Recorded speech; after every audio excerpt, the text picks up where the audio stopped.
Multiplication of fraction का मतलब भिन्नों की गुणा। अब जैसे भिन्नों की गुणा करने से पहले जैसे मान लीजिए लिखा होता है 1/4 1/4 और इसकी मल्टीप्लाई करनी है आपको 3/8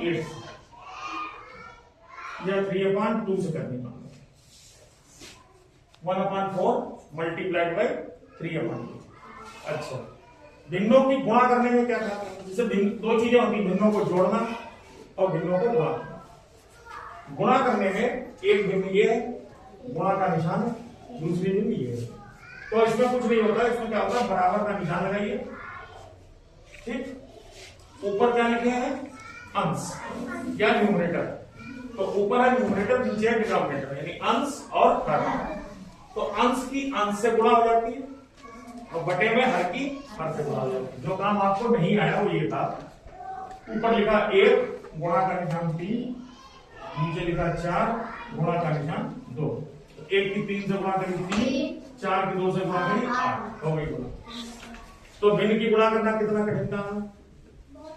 आपने क्या काम करा, आप करते हो भिन्न का एलसीएम लेने की कोशिश करते हो। भिन्न में जब हम गुणा करेंगे तो एलसीएम नहीं लेना, भिन्न में क्या करना, जितनी बड़ी भिन्न हो, जैसे मान लीजिए लिखा 3/4, फिर लिखा 2/9, फिर लिखा 1/5, 3 भिन्न हो। तो सबसे पहला काम क्या करेंगे, अब हम ये देखेंगे क्या नीचे से ऊपर हम कुछ काट सकते हैं, क्या नीचे से ऊपर हम कुछ काट सकते हैं। देखो आप ऊपर ऊपर नहीं काटेंगे, नीचे नीचे नहीं काटेंगे, कहां से काटेंगे, सिर्फ 3 से क्या कर सकता है, 9। तो उसको काटेंगे, 3 बन गया 3, यानी 3 × 3 और 3 दिया 9। अब 2 से काट सकते हैं, 2 × 2, 2 दूनी 4। तो ये क्या बन गया, 1 इसमें बचा गुणा 1 इसमें बचा गुणा 1 इसमें बचा, बटे नीचे क्या बचा 2, फिर गुणा 3, फिर गुणा 5, बन गया। अब सबके ऊपर ऊपर गुणा करें, कितना आ जाएगा 1। अब 2 की 3 से करेंगे 6, 6 पंचे 30, हो गई गुणा। उत्तर कितना आ गया 1/30। समझ में आया। अच्छा, एक सवाल और।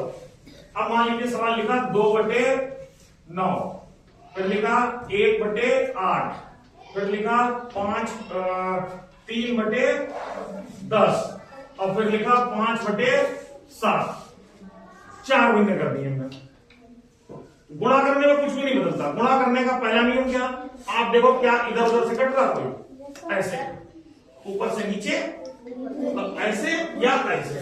लेकिन हम ऊपर से ऊपर नहीं काट सकते, नीचे से नीचे नहीं काट सकते। तो देखो 2 से कोई नीचे कटने वाला है, क्या काट सकते हैं 8। तो 2 से काटा, 2 × 2, 2 × 8 कट गया। फिर ऊपर देखो 3 है, अब 1 से तो कुछ कटना, 1 तो सब बेकार ही है। तो 3, अब 3 से क्या काट सकते हैं नीचे, 9। तो 3 से काटा 1 और 3 से काटा 3। अब 5 से क्या कर सकते हैं, 5 दूनी 10, बराबर का निशान लगाया। अब ऊपर देखो क्या क्या बचा, यहाँ 1, यहाँ 1, यहाँ भी 1। तो सब बचे 1 1 1 1 और बटे में क्या बचा 3 4 2 7।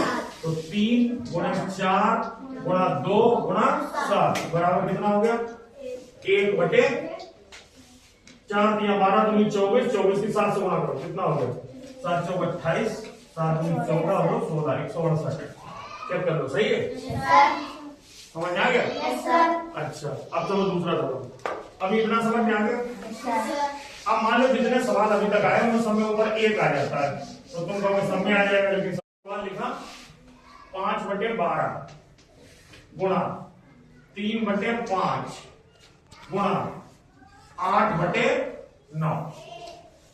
ठीक।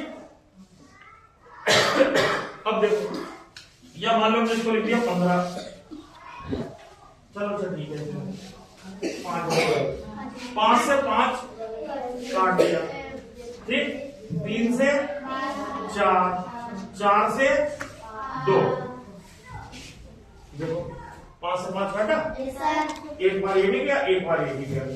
अब 3 से 12 काटा, 3 से 12, ठीक। अब 4 से 8 काट दिया, 4 दूनी 8। अब ऊपर क्या बचा आपका, यहाँ बचा 1, यहाँ बचा 1 और यहाँ बचा 2 और नीचे क्या बचा यहाँ क्या रह गया 1, यहाँ क्या रह गया 1, यहाँ क्या रह गया 9। तो उत्तर कितना आ गया 2/9। पूरा समझ में आ गया? इसको कहते हैं भिन्नों की गुणा करना। अब हम एक सवाल तुम्हें दे रहे हैं, एक सवाल आपको दे रहे हैं